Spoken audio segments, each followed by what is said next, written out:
This video is looking at the Third World War, looking specifically at the Persian Gulf, which is it's one of the 4 modules included in the box for the Signature Edition.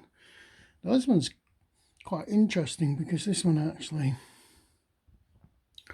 although it doesn't cover a potential clash between Israel, Egypt and Syria, it looks at the Iranian Revolution and the possibility of a Third World War breaking out as a result of that. Now, it's all handled really by these diplomacy cards which each side has, and basically what it does is it actually, depending on the card,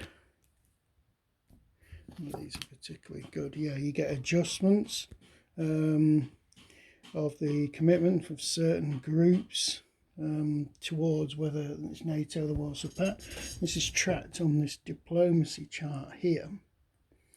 As soon as you go off the left edge of the track, you become committed to Soviets, and if you go off the right end, you get committed to the US.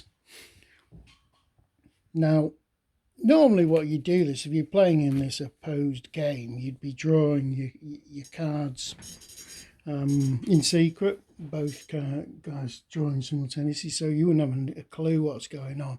I'm playing this solo, and I think the way I have played this before in the past with the old version is you pick a goal for your fraction and you stick to it. So you're really role playing the diplomacy.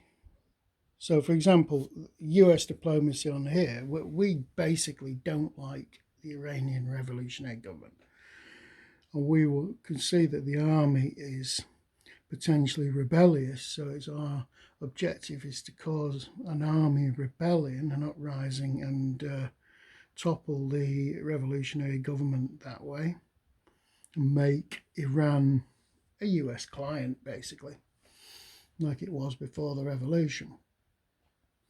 Now, the Soviet objective is to ensure that the revolutionary government remains in power, and if possible to influence it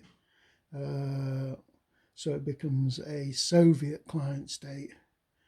Not the same as Afghanistan, which is already a Soviet client and a Warsaw Pact member, but certainly so it's in the Soviet fold of influence. Now, when you're doing the diplomacy, you're really in the pre-war stage, so there may not be any actual military activity at all, depending on what cards come up, but at the same time, you can trigger military activity. The one thing both sides really don't want is a world war. We're not assuming. If the Soviets or the US fraction wanted us at world war, you might as well forget this module and just launch the attack on the other maps. But no, we're assuming that this is probably how the Third World War, if it ever happens, will start. It's just by accident, by a collision of forces. So you really want to try and keep your forces out of Iran, and maybe use client states or allies to actually intervene, like, you know, getting the Syrians, the Iraqis or the Israelis to intervene. Doing that rather than ending up committing Warsaw Pact forces or US forces. Okay, that'll do for a very quick introduction of diplomacy, and we'll kick the game off from here.